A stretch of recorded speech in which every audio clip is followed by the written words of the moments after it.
نبی صلی اللہ علیہ وسلم نے فرمایا قرب قیامت میں ایک لشکر بیت اللہ کے قریب پڑاؤ ڈالے گا حملہ کرنے کے لیے. فَإِذَا كَانُوا بِبَيْضَاء، بیضا کے مقام پہ جب وہ ہوں گے نا، يُخْسَفُ بِأَوَّلِهِمْ وَآخِرِهِمْ، سارے دھسا دیے جائیں گے زمین میں. حضرت عائشہ نے فرمایا یا رسول اللہ کیف یخسف بأولہم وآخرہم وفیہم اسواقہم ومن لیس منہم. یا رسول اللہ اس لشکر میں بہت سے ایسے لوگ ہوں گے جو صرف کاروبار کی نیت سے وہاں جہاں بھی مجمع ہوتا ہے ٹھیلے لگتے ہیں کہ نہیں لگتے. 6 آدمی یہاں جمع ہو جائیں، گنے کے رس والا پہنچ جائے گا، گولا گنڈے والا. اب دیکھو شب برات میں قبرستان میں بدعتی لوگ کیا کچھ جشن منا رہے ہوتے ہیں، لیکن دیوبندی جو گولے گنڈے والا ہوگا وہ پہنچ جائے گا وہاں پہ. ٹھیک ہے نا، اس سے کہا جائے گا بھائی تو شب برات میں قبرستان میں تو کیا کر رہا ہے، تو بھائی بریلوی مسلک کا نہیں ہے، تو دیوبندی مسلک کا ہے. وہ کہے گا بھائی میں سفید پگڑی والا ہوں، تبلیغ میں وقت لگاتا ہوں، لیکن گولے گنڈے یہاں پہ ٹائٹ بک رہے ہیں میرے. گول گپے کی دکان پہ پبلک آئی ہوئی ہے نا. ہو سکتا ہے وہ کہے بھائی میں نہیں سمجھتا شب برات کو جانا چاہیے قبرستان اتنا جتھوں کی شکل میں، لیکن یہ کہ ابھی بھائی ہمارا تو بزنس ہے بھائی.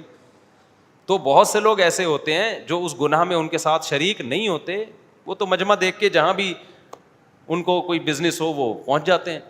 تو حضرت عائشہ نے عرض کیا یا رسول اللہ بہت سے لوگ جب مجمع اتنا ہوگا تو بہت سے لوگ تو کسی اور مقصد سے وہاں پر ہوں گے، اللہ ان کو بھی دھسا دے گا. آپ نے فرمایا ہاں اللہ ان کو بھی کیا کرے گا، دھسا دے گا. لیکن ثم یبعثون علی نیاتہم، لیکن جب قیامت میں حشر ہوگا تو پھر ہر ایک سے اس کی نیت کے حساب سے معاملہ ہوگا. یہ دھسا اس لیے تھا کہ بیت اللہ پہ حملہ کرنے کے لیے آیا تھا، اور یہ دھسا صرف گولے گنڈے کے چکر میں دھسا تھا یہ. ٹھیک ہے نا، گولے گنڈا بیچنے کے لیے آیا تھا یہ. تو پھر آخرت میں اللہ کیا کر دے گا، چھانٹی. کیونکہ دنیا میں جب عذاب آتا ہے نا، پھر عذاب یہ نہیں دیکھتا کہ یہ نماز پڑھنے والا ہے اس کو تھوڑا فرشتوں سے ذرا سائڈ پہ کر لو، اور یہ والا کیا کرتا ہے کہ یہ چونکہ برائی کے لیے آیا ہے اس کو کیا کرو. جب زلزلہ آتا ہے تو بھائی سارے ہی لپیٹ میں آتے ہیں. اللہ بچائے ہم سب کو عذاب سے، نمازی بھی اور بے نمازی بھی، شرابی بھی اور تقوی والے بھی.